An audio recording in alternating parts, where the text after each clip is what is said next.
Coming up in tonight's bulletin, TSC has revealed that more than 300 teachers currently listed on the national payroll are believed to be ghost teachers. SIBC assures the public that all electoral and voter registration data have been confirmed safe and intact following a devastating fire that destroyed their headquarters. And prisons across the country are currently facing overcrowding, prompting authorities to look at alternative justice solutions. Hello, you're watching SIBC's TV News Bulletin. I'm Sharon Nanau.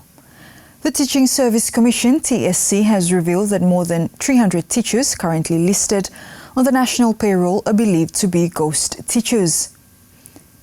TSC Chairman Milna Tuzaka made the revelation during an appearance before the Bills and Legislation Committee. He stated that only around 11,400 of the 11,700 teachers currently on the payroll are verified as legitimate and active educators. The remaining individuals are under investigation for suspected payroll fraud. The announcement comes amid ongoing efforts to address a substantial $23 million financial shortfall related to the payment of course teachers. And also from our own influence,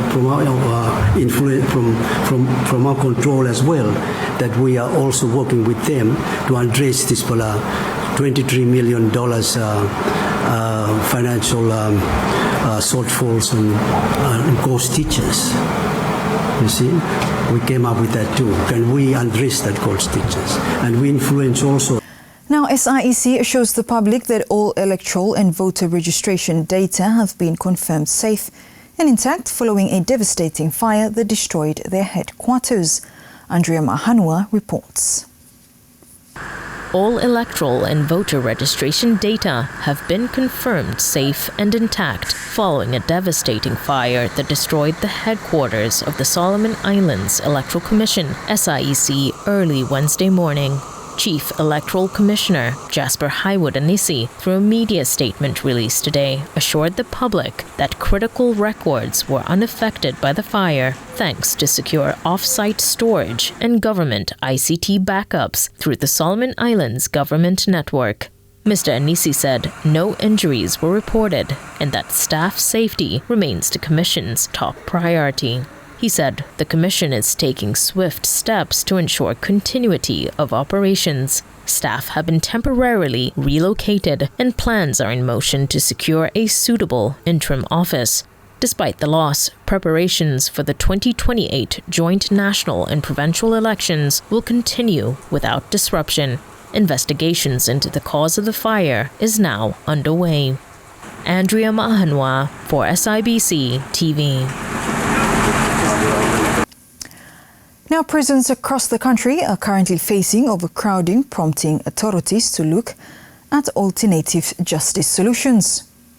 Correctional Services Solomon Islands Commissioner Mactus Forau revealed this issue during the Ministry of Police, National Security and Correctional Services appearance before the Bills and Legislation Committee hearing into the Public Service Bill 2025. He said they are now considering the introduction of a community servicing justice program to help ease the pressure on existing prison facilities. I'm overcrowded this time. Now we look at the space. True. Yeah. See. Overcrowded this time. Oh yeah. I need him how many more? Oh. They need to expand. Or remedy. We're meeting if we start introducing one out call them CSJ. What now? Community Sentencing Justice.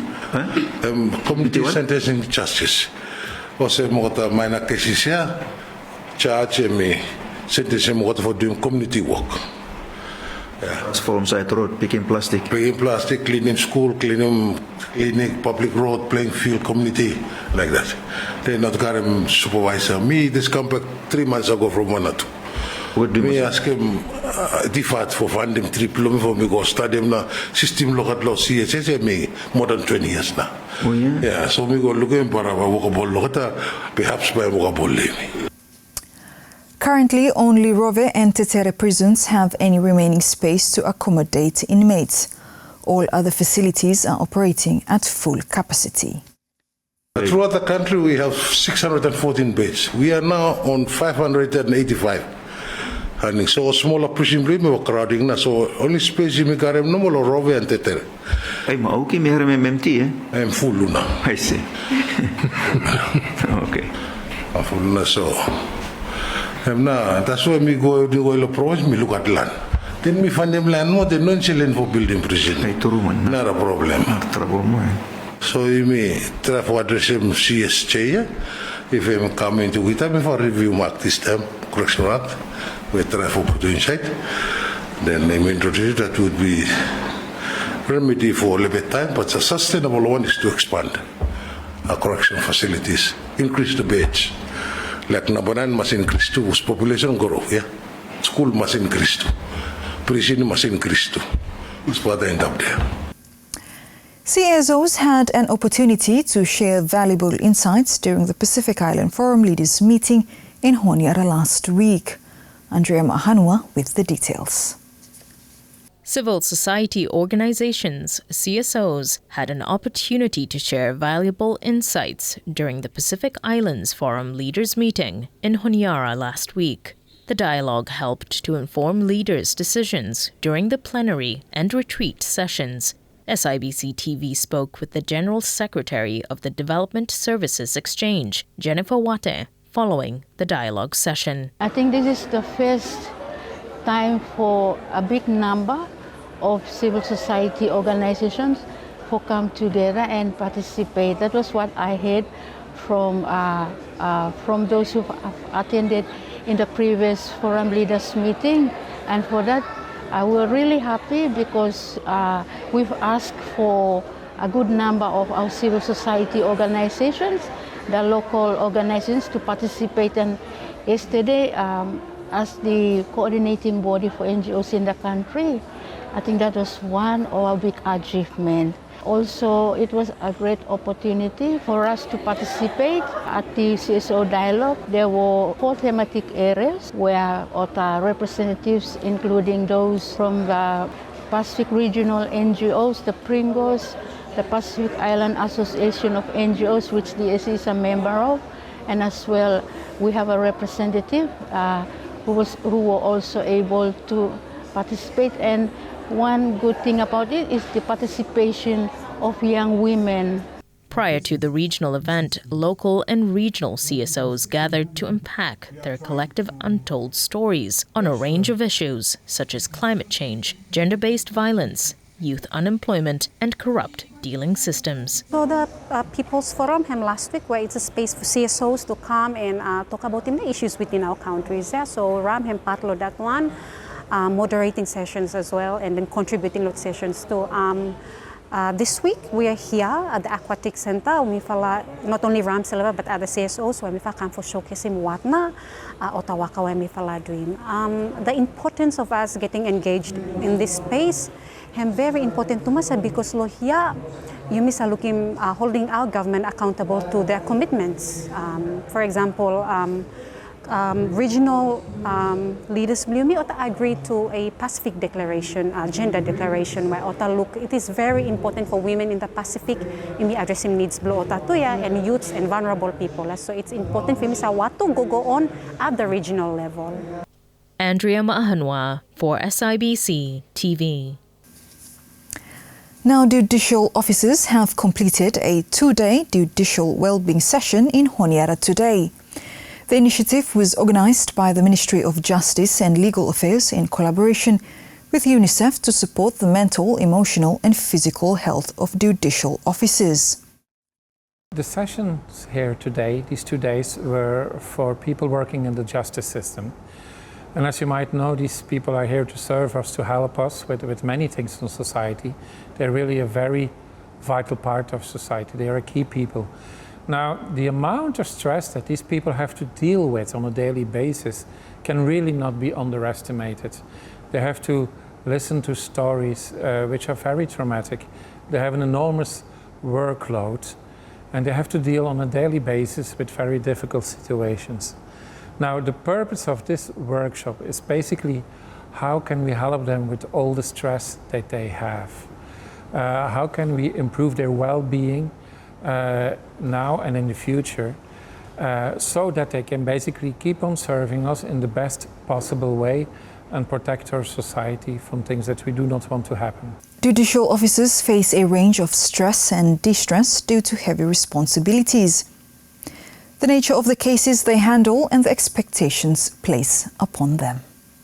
In some instances, the pressure and demand of the job can spill over into their personal and family lives. SIBC TV spoke with 2 participants after the session concluded. I find this training can benefit every subordinate staff that Mifala come attending, and I understand there are a few magistrates. So to me it's knowledgeable, and we also encountered that we needed it. Training without doing bahem improve na. Mifala every staff will come for take part. Because him training about distress and mental issues that staff him facing daily low work life no mifala everyone. Majority time doctor him question mifala first respond where mifala talk about him is actually financial stress, traumatic low work him low there because we are dealing with case files that by mifala encountering pixels time meda case him happen. UNICEF remains committed to supporting professionals in the country through this initiative. HEM not only useful for me personally and others that participated, but I think it's a national need for IMI must make a right decision for people. Whether you're in court, it doesn't matter, or you're at the front like a court clerk receiving people that come for court cases, you must be mentally well. You must be having the sound mind, the acceptable standard where people ought to easily access justice and fairness. So I think for me, applying everything, me personally, with God as your guide, your source of peace, wisdom, and then you know that these tools that mifalanim, I was sharing to the doctor who was facilitating it, that taka things I'm telling most, I think it's just 100% of it, and also linked to the Bible principles. And you have to know your value, your identity, you have to know who you are, your purpose, so that what you give out is something that you have. Now, government will be auditing the recently held 54th Pacific Island Forum Leaders Meeting budget. Prime Minister Honorable Jeremiah Manele announced during the Forum Leaders Meeting closing ceremony last week. Honorable Manele said audit of the regional event fund is part of government's good governance and accountability efforts. Excellencies, in the spirit of good governance and accountability, I am pleased to announce that a full report and audit will be conducted following the forum. And that's news. Follow us on sibconline.com.sb and our SIBC News Facebook page for more of our latest stories. Thanks for watching.